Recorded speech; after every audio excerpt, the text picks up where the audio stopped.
TP വധക്കേസ് നിയമസഭയിൽ പ്രതികൾക്ക് ശിക്ഷ ഇളവ് നൽകാനുള്ള നീക്കത്തിനെതിരെയാണ് പ്രതിപക്ഷം നിയമസഭയിൽ അടിയന്തര പ്രമേയത്തിന് നോട്ടീസ് നൽകിയിരിക്കുന്നത്. കെ രമയാണ് അടിയന്തര പ്രമേയത്തിന് നോട്ടീസ് നൽകിയത്. എന്നാൽ അടിയന്തര പ്രമേയ വിഷയം സംസാരിക്കാൻ കഴിയില്ലെന്ന് സ്പീക്കർ.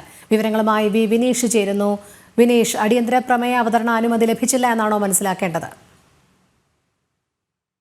അവതരണ അനുമതിയുമായി ഈ വിഷയം സഭയിൽ ചർച്ച തുടങ്ങുന്ന സാഹചര്യത്തിൽ തന്നെ ഈ സഭാ നടപടികൾ അടിയന്തര പ്രമേയ വിഷയം ചർച്ച ചെയ്യാൻ സാധിക്കില്ല എന്നൊരു നിലപാടാണ് സ്പീക്കർ കൈക്കൊണ്ടത്. ഉടനെ തന്നെ ഈ ഒരു വിഷയം നിലനിൽക്കുന്നില്ല. അത് സർക്കാർ നേരത്തെ തന്നെ നിലപാടുകൾ വ്യക്തമാക്കിയതാണ്. നേരത്തെ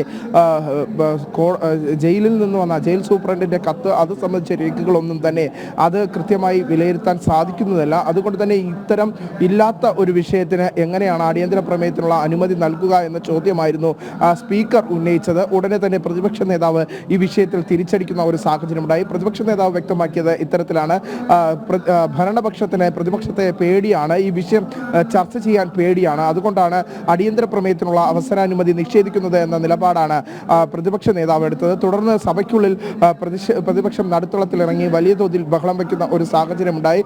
ഇപ്പോൾ അല്പസമയത്തിനകം തന്നെ സഭാ നടപടികൾ ഉപേക്ഷിച്ച് പ്രതിപക്ഷം സഭ വിട്ടിറങ്ങാനുള്ള ഒരു സാഹചര്യം തന്നെ നിലനിൽക്കുന്നു എന്നാണ് നമുക്ക് മനസ്സിലാക്കാൻ സാധിക്കുന്നത്. മറ്റു സഭാ നടപടികൾ പുരോഗമിക്കുകയാണ്. പ്രതിപക്ഷം ഇപ്പോൾ സഭ വിട്ട് ഇറങ്ങിയിരിക്കുന്നു എന്നാണ് നമുക്ക് മനസ്സിലാക്കാൻ സാധിക്കുന്നത്. എന്തായിരുന്നാലും വലിയ പ്രതിഷേധം തന്നെയാണ് ഈ ഒരു വിഷയത്തിൽ.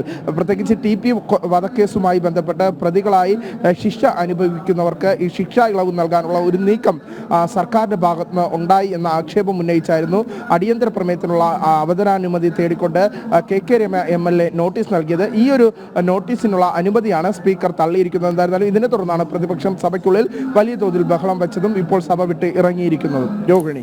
വിനീഷ്, എന്തായാലും അടിയന്തര പ്രമേയ അവതരണ അനുമതി സ്പീക്കർ നിഷേധിക്കുകയായിരുന്നു. പ്രതിപക്ഷത്തിന്റെ പ്രതിഷേധം ഇപ്പോഴും ഉയരുകയാണ്. ഒരുപക്ഷെ സഭ വിട്ട് ഇറങ്ങി പ്രതിപക്ഷ നേതാവ് മാധ്യമങ്ങളോട് സംസാരിക്കാനുള്ള സാഹചര്യവും കാണുന്നുണ്ടോ?